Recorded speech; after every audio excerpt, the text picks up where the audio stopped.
जय माता दी। आप सभी को शारदीय नवरात्रि की हार्दिक शुभकामनाएं। आज की इस वीडियो में हम आपको सुनाएंगे नवरात्रि के 5वें दिन सुनी जाने वाली माता स्कंद माता की कथा, जो नवदुर्गा स्वरूप में माता का 5वां स्वरूप है। नवरात्रि का 5वां दिन इन्हीं माता को समर्पित है। 5वें नवरात्रि में स्कंद माता को प्रसन्न करने के लिए व्रत पूजन किया जाता है। साथ ही आप सुनेंगे माता स्कंद माता की पूरी पूजा विधि।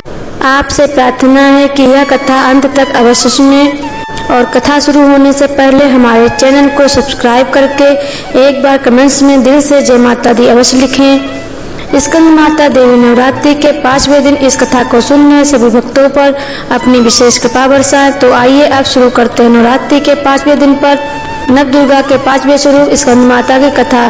तो प्रेम से बोलिए श्री गणेशाय नमः। ओम जयंती मंगला काली भद्रकाली कपालिनी दुर्गा क्षमा शिवा धात्री स्वाहा सदा नमोस्तुते। पहाड़ों पर रहकर सांसारिक जीवों में नवचेतना का निर्माण करने वाली है देवी स्कंद माता। नवरात्रि में 5वें दिन इन देवी की पूजा अर्चना की जाती है। कहते हैं कि इनकी कृपा से मूढ़ भी ज्ञानी हो जाते हैं। स्कंद कुमार कार्तिकेय की माता होने के कारण इन्हें स्कंद माता नाम से जाना जाता है। इनके विग्रह में भगवान स्कंद बाल रूप में इनकी गोद में विराजित हैं। इन देवी की 4 भुजाएं हैं। यह दाएं तरफ की ओर ऊपर वाली भुजा से स्कंद को गोद में पकड़े हुए हैं और नीचे वाली भुजा से कमल का पुष्प पकड़ा है। बाईं तरफ ऊपर वाली भुजा में वर मुद्रा है और नीचे वाली भुजा में कमल पुष्प है। इनका वर्ण एकदम शुभ्र यानी गोरा है। यह कमल के आसन पर विराजमान रहती हैं, इसलिए इन्हें पद्मासना भी कहा जाता है। इनका वाहन सिंह है। स्कंद माता की उपासना से भक्त की सारी इच्छाएं पूरी हो जाती हैं, भक्त को मोक्ष भी मिल जाता है। सूर्य मंडल की अधिष्ठात्री देवी होने के कारण इनका उपासक अलौकिक तेज और कांतिमय हो जाता है। अतः मन को एकाग्र रखकर और पवित्र रखकर स्कंद माता देवी की आराधना करने वाले साधक या भक्त को भवसागर पार करने में कोई कठिनाई नहीं आती है। स्कंद माता देवी की पूजा से मोक्ष का मार्ग भी सुलभ होता है। यह देवी विद्वानों को पैदा करने वाली शक्ति है, यानी चेतना का निर्माण करने वाली है। कहते हैं कि कालिदास के द्वारा रचित रघुवंशम महाकाव्य और मेघदूत रचना स्कंद माता की कृपा से ही संभव हुई थी। स्कंद माता मैया को अपने पुत्र से अति प्रेम है। यही कारण है कि माँ स्कंद माता को अपने पुत्र के नाम से ही पुकारा जाना उत्तम लगता है।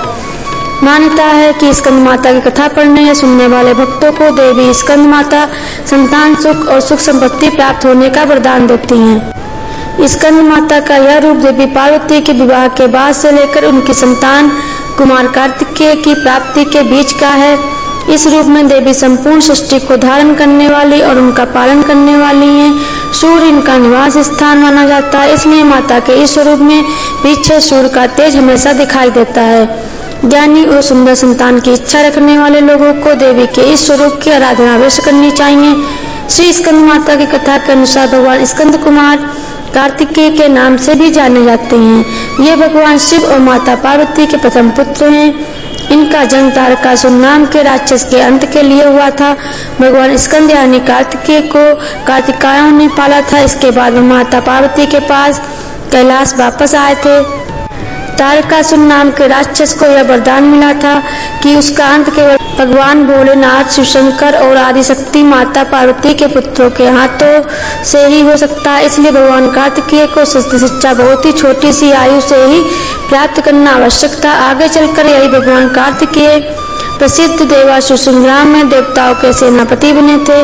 पुराणों में इन्हें कुमार और शक्ति के कर इनकी महिमा का वर्णन किया गया है। इन्हीं भगवान स्कंद की माता होने के कारण माँ दुर्गा जी के इस स्वरूप को स्कंद माता कहा जाता है। माँ पार्वती ने ही अपने पुत्र स्कंद कार्तिकेय को संग्राम के लिए प्रशिक्षित करने के लिए स्कंद माता का रूप लिया था। स्कंद माता से संग्राम प्रशिक्षण लेने के बाद भगवान कार्तिकेय ने तारकासुर का अंत किया था। यानी देवी स्कंद माता ने केवल कार्तिकेय भगवान की माता हैं, बल्कि उनकी रक्षक, उनकी शिक्षक, उनकी गुरु भी हैं। आवश्यकता पड़ने पर प्रेम और सौम्यता से भरी स्कंद माता अपने पुत्र स्कंद कार्तिकेय को अनुशासित भी करना जानती हैं। जैसे एक भगवान शिव ने माता पार्वती के साथ चौसठ खेलने की चाह प्रकट की। खेल में भगवान शंकर अपना सब हार गए। हारने के बाद भगवान भोलेनाथ अपनी लीला को रचते हुए पत्तों के वस्त्र पहनकर गंगा तट पर चले गए। कार्तिकेय जी को जब यह सारी बात पता चली तो वह माता पार्वती से भगवान शिव शंकर की समस्त वस्तुएं वापस लेने आए। इस बार खेल में पार्वती माता हार गई तथा कार्तिकेय जी शंकर भगवान का सारा सामान लेकर वापस चले गए। इधर माँ पार्वती भी परेशान थी कि उनका सारा सामान भी गया था तथा उनके प्रिय पति भोलेनाथ भी दूर हो गए। पार्वती जी ने अपनी यह बात अपने पुत्र गणेश जी को बताई तो मात भक्त गणेश जी स्वयं खेल खेलने शंकर भगवान के पास पहुँचे। गणेश जी भगवान भोलेनाथ से जीत गए और लौटकर अपनी जीत का समाचार उन्होंने माता पार्वती को सुनाया। इस पर पार्वती माता बोली कि उन्हें अपने पिता महादेव को साथ लेकर आना चाहिए था। तो गणेश जी फिर भगवान भोलेनाथ की खोज करने निकल गए। गणेश जी को भगवान शिव, भगवान विष्णु और कार्तिकेय के साथ भ्रमण करते हुए हरिद्वार में मिले। पार्वती जी नाराज शंकर जी ने कैलाश वापस लौटने से मना कर दिया। इधर भगवान विष्णु ने भगवान शिव की इच्छा से पासे का रूप धारण कर लिया। गणेश जी ने माता पार्वती के उदास होने की बात शंकर जी को सुनाई। इस पर शंकर जी बोले कि हमने नए पासे बनवाए हैं, अगर तुम्हारी माता पुनः हमारे साथ खेलने को सहमत हो तो मैं वापस कैलाश आ सकता हूँ। गणेश जी के आश्वासन पर शंकर जी वापस पार्वती माँ के पास पहुँचे तथा उनसे खेलने को कहा। इस पर पार्वती जी हंसकर बोली, अभी क्या चीज है आपके पास जिससे खेल खेला जाए। यह सुनकर नारद जी ने अपनी बीड़ा आदि सामग्री शिव जी को दांव पर लगाने को दी। इस खेल में शंकर जी हर बार जीतने लगे। एक दो पासे फेंकने के बाद गणेश जी को समझ आ गया कि उन्होंने भगवान विष्णु को पासे का रूप धारण करवाया है।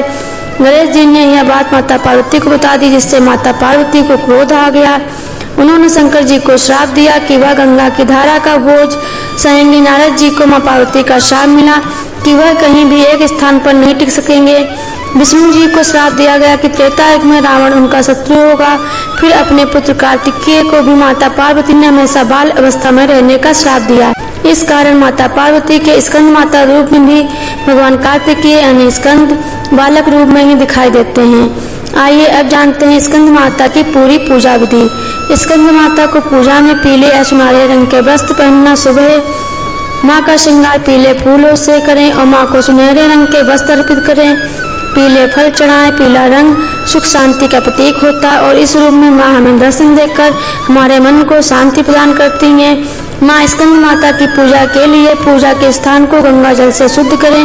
उसके बाद लकड़ी की चौकी पर पीला कपड़ा बिछाकर माँ की मूर्ति या चित्र को स्थापित करें। पीले फूलों से माँ का श्रृंगार करें। पूजा में फल, फूल, मिठाई, लौंग, इलायची, अक्षत, धूप, दीप, केले का फल अर्पित करें। उसके बाद कपूर और घी से माँ की आरती करें।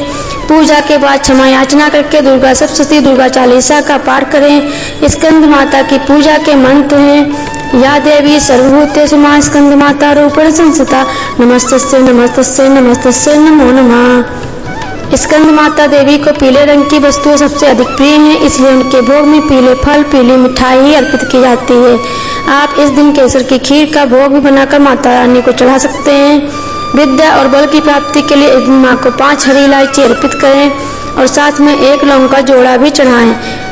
अगर आपको यह कथा पसंद आई है तो नवरात्रि के दिन इसे शेयर अवश्य करें और व्रत कथाओं को प्रतिदिन सुनने के लिए हमारे चैनल को सब्सक्राइब करके जय माता दी अवश्य लिखें। धन्यवाद।